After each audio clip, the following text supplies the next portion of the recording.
Aníbal, Joselo, nosotros como pastores hispanos ministrando a congregaciones hispanas aquí, ¿cómo pastoreamos inmigrantes aquí en Estados Unidos? A un nivel general y después entramos en detalle al tipo de población, pero ¿cómo pastoreamos? ¿Qué cosas debemos tener en cuenta cuando pastoreamos a una iglesia inmigrante aquí en los Estados Unidos?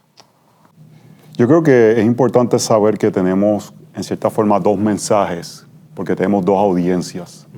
Cuando yo hablo con un anglo, con una persona americana de acá de los Estados Unidos, le quiero comunicar que es importante extender misericordia, extender amor, extender apertura a personas que llegan al país, como vemos en el Antiguo Testamento que la iglesia está llamada a hacer. A la misma vez a personas inmigrantes de mi congregación, le quiero comunicar que debe haber un sentido de agradecimiento, un sentido de respetar las leyes, como Romanos 13 nos dice, y de querer ser personas que aporten a la sociedad, reflejando el Evangelio, obviamente, porque son creyentes, y tratando de lo más posible poder seguir las reglas puestas por las autoridades del gobierno de este país. Yo añadiría que nosotros como pastores de iglesias inmigrantes en los Estados Unidos siempre tenemos que tomar en consideración que no todos los que vienen son iguales, que las luchas de la gente que está aquí son muy diferentes, muchas veces diferentes a las luchas que tienen en sus países, y que por la diversidad misma que hay dentro del pueblo latino, hay una tendencia de poner a todo el mundo en la misma página. Y la realidad es que la gente que viene es tan diferente, con tantas experiencias diferentes, que uno como pastor tiene que tomar en consideración esas cosas. Muy bien. Hablando en particular inmigrantes indocumentados, estoy seguro que en tu congregación como la mía, ¿cómo la iglesia afronta esto a un nivel general, el tema de la inmigración ilegal?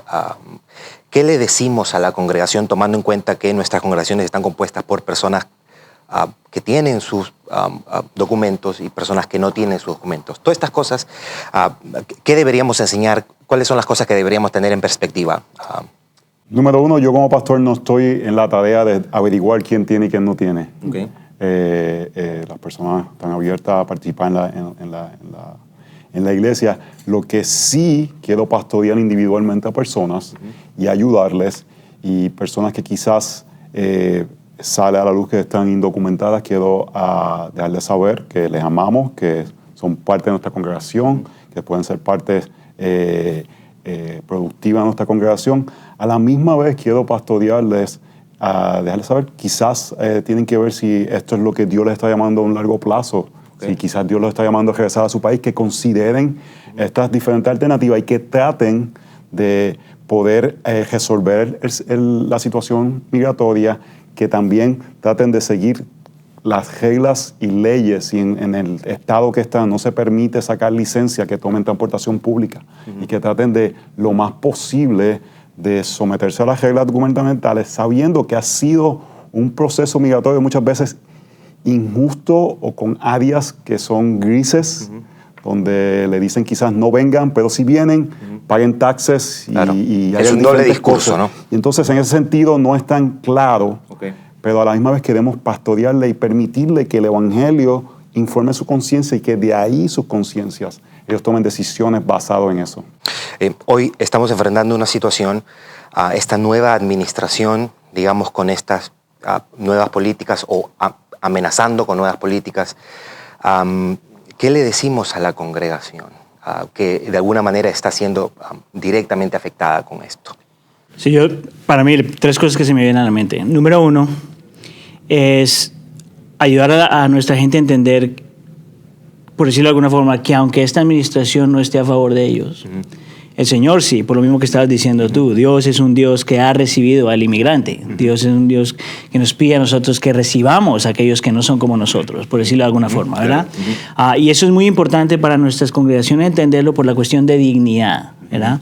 Número dos, que en medio de todo esto nosotros nunca nos podemos olvidar que Dios sigue siendo soberano. ¿Verdad? Que a lo largo de la historia siempre ha estado en control, que siempre ha protegido a su gente, que siempre ha protegido al pueblo afligido y al rechazado, siempre. Él sigue estando en control, Él puede hacer lo que quiere hacer cuando quiere hacerlo. Y la número tres, yo creo que, por lo menos cuando yo lo he compartido con mi iglesia, es algo que es completamente inesperado. Y esto viene del libro de Daniel en realidad. Y cuando ves a Daniel y a su familia, por decirlo de alguna forma, a un pueblo inmigrante que el Señor trajo de alguna forma a ese lugar para hacer bendición a una nación que no era la suya. A mí siempre me ha llamado mucho la atención. Yo quiero entonces que nuestras congregaciones entiendan que independientemente de la situación en la que se encuentran, Dios los ha traído a esta nación, a Dios les abrió las puertas para venir a esta nación, y Dios tiene un propósito con ellos aún en medio de esto, independientemente de lo que vaya a pasar después. En este momento, la iglesia inmigrante es una bendición para esta nación y yo quiero que ellos entiendan eso y vivan a la luz de eso. Dios está en su trono. Y algo que yo le comuniqué a la congregación justo después de la elección es, de la misma forma que padres estaban preocupados por el uso de baños si ganaba cierto partido político, y ellos tenían que confiar en Dios en eso, nosotros como hispanos debemos confiar en Dios de la misma forma, porque al final, como tú dices, Dios está en control y confiamos en Él. Ahora que tú mencionabas la soberanía de Dios, en estos casos donde, digamos, a un integrante de la familia los deportan, ¿verdad? Qué importante es entender que aún de esas circunstancias Dios sigue estando en control. Y que eso sucede, y cuando sucede, eso está también bajo el conocimiento y el gobierno soberano de Dios, y que Dios puede obrar también a través de eso. Yo creo que enfatizar eso, puntualizar eso, y que y lo digo porque lo he notado entre creyentes hispanos, hablando quizás de una manera insensible acerca de estos temas, sin tomar en cuenta mi hermano, que es parte de la misma congregación a la que me congrego, que no tiene papeles, que quizás está siempre con esta zozobra día a día, ¿verdad? ¿Cómo podemos hablar a esa situación?